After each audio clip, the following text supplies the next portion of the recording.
Microsoft Edge เบราว์เซอร์ตัวใหม่จาก Microsoft หลังจากเปลี่ยนเครื่องยนต์แล้วแรงใช้ได้เลยครับเอาชนะเบราว์เซอร์ Chrome ได้ด้วยพูดถึงเบราว์เซอร์ที่ติดมากับ Windows นะครับนั่นก็คือ Microsoft Edge นะครับมากับ Windows 10 ล่าสุดก็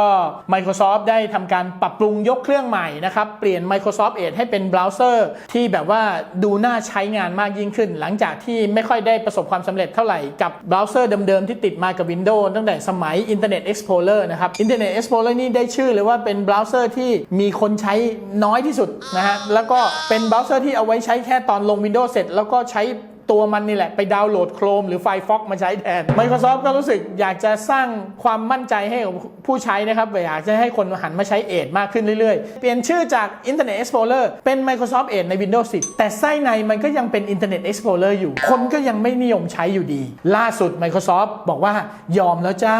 นะฮะในเมื่อทั่วโลกต้องการที่จะใช้เบราว์เซอร์คล้ายๆอย่าง Google Chrome นะครับเราก็ยอมปรับเปลี่ยนไส้ในเหมือนกันเพราะว่าตัว Google เองนะครับก็ออก Chrome Engine นะครับที่เรียกว่า Chromium Chromium เนี่ยเป็น Engine ของเบราว์เซอร์ที่เป็น Open Source ใครจะเอาไปใช้ก็ได้ Microsoft ก็เลยบอกว่างั้นเราไม่ต้องไปพัฒนา Microsoft Edge ให้เหนื่อยหรอกเราก็เอา Edge ตัวใหม่เนี่ยมาใส่ Chromium เข้าไปเลยเปลี่ยนเครื่องยนต์เป็น Chromium ซะแล้วก็ออกแบบโลโก้ใหม่ 2-3 วันที่ผ่านมาหลายคนอาจจะฮือฮาเฮ้ยทำไมโลโก้ Microsoft Edge มันสวยอย่างนี้น่ะ มันไม่ได้สวยอย่างเดียวมันแรงด้วยนะครับนี่เขามีการเอาเบราว์เซอร์ตัวใหม่นะครับของ Microsoft Edge ตัวนี้ไปจับคู่กับพวกอย่าง Chrome Firefox แล้วก็เบราว์เซอร์อีกยี่ห้อหนึ่งที่ผมไม่ค่อยได้ใช้แล้วก็ไม่รู้จักด้วยชื่อว่า Brave ใครรู้จักช่วยอธิบายข้างล่างหน่อยนะ Brave นี่ใช้ในวงการไหนเขาบอกว่าเอามาเบนช์มาร์กปะทะกันเลย4ตัวโดยเว็บไซต์ VentureBeat นะครับ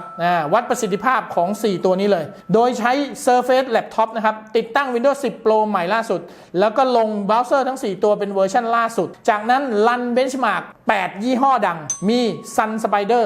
Octane Kraken แล้วก็มีหลายๆตัวนะครับผลปรากฏออกมาไม่น่าเชื่อปกติ Microsoft Edge ไม่เคยชนะในการแข่งขันเบราว์เซอร์เลยนะครับพอเปลี่ยนเครื่องในเป็น Chromium เท่านั้นแหละชนะเลย4 benchmark ครับนั่นก็คือ Sun Spider Jetstream Motion Mark แล้วก็ Speedometer โอ้โหเรียกว่าชนะ Google Chrome ครับเจ้าแห่งเบราว์เซอร์ที่แรงที่สุดที่นิยมใช้มากที่สุดแล้วก็กินแรมเยอะที่สุด หลายครั้งที่เราเปิดแท็บ Chrome เยอะๆนะฮะเราก็จะรู้สึกว่าทำไมเครื่องเราแรมมันหายไปทุกที ในขณะที่ Firefox ชนะไปแค่2 benchmark เองเพราะ Firefox ไม่ได้ใช้ Engine Chromium เป็น Engine ของตัวเอง Chrome ชนะไปแค่1 benchmark ครับนั่นก็คือ Octane ส่วน Brave ก็ชนะไป1 benchmark นั่นก็คือ Base Mark นั่นเองครับทีนี้เขาบอกว่าเนื่องจาก Chrome กับ Edge เนี่ยใช้ Engine Chromium ตัวเดียวกันผลการทดสอบชนะกันก็เลยชนะกันไม่มากครับเฉือนกันแบบหัวส่วนกรณีของ Firefox เนี่ยใช้ Engine ต่างไปก็จะทำให้คะแนนของ benchmark บางตัวเนี่ยโดนทิ้งห่างอย่างชัดเจนเลยอย่างเช่น Octane Jetstream Motion Mark นะครับแย่กว่า Engine Chromium เยอะมาก แต่พอไปใช้ Kraken ที่เป็นชุดทดสอบโดย Mozilla เองนะครับคราวนี้ชนะเลย Firefox ชนะเลยเพราะว่า Kraken มันถูกสร้างมาเพื่อ Engine ของ Firefox โดยเฉพาะหลังๆผมก็เริ่มใช้ Firefox น้อยลงจริงๆผมชอบใช้เบราว์เซอร์ Firefox นะเพราะว่า Plugin หรือว่า Add-on แต่ละตัวเนี่ยมันถูกใจผมเราก็จะรู้สึกคุ้นเคยแล้วพูดถึงเรื่องการกินแรมเนี่ยเอาจริงๆนะ Firefox กินแรมน้อยกว่า Chrome เครื่องที่แรมน้อยๆเนี่ยใช้ Firefox เถอะถึงแม้ว่ามันอาจจะไม่เจ๋งเท่า Chrome แต่ว่ามันกินแรมน้อยกว่าแต่หลังๆผมก็เริ่มใช้ Firefox น้อยลงแล้วหันมาใช้ Chrome เพราะว่าหลังๆปลั๊กอินหลายๆตัวใน Chrome ก็ปรับปรุงดีขึ้นแล้ว Chrome เนี่ยถ้าไม่เปิดแท็บเยอะๆนะครับการจัดการแรมก็ยังพอเอาได้อยู่นะครับแล้วเวอร์ชันใหม่ๆเนี่ยอัปเดตไส้ในเป็น Chromium แล้วเนี่ยมันทำให้การเบราว์หรือการทำงานบนเบราว์เซอร์เนี่ยทำงานได้ดีซัพพอร์ตแทบทุกอย่างเลยไม่มีแล้วเปิดปุ๊บเด้งมาตึ้งไม่ซัพพอร์ตไม่มีเลยนะครับทำได้ดีมากๆลองดูเราอาจจะให้โอกาสกับ Microsoft Edge ซะหน่อยไหนๆเขาก็เปลี่ยนไส้ในเป็น Chromium แล้วนะครับช่วงนี้ใครที่อยากจะได้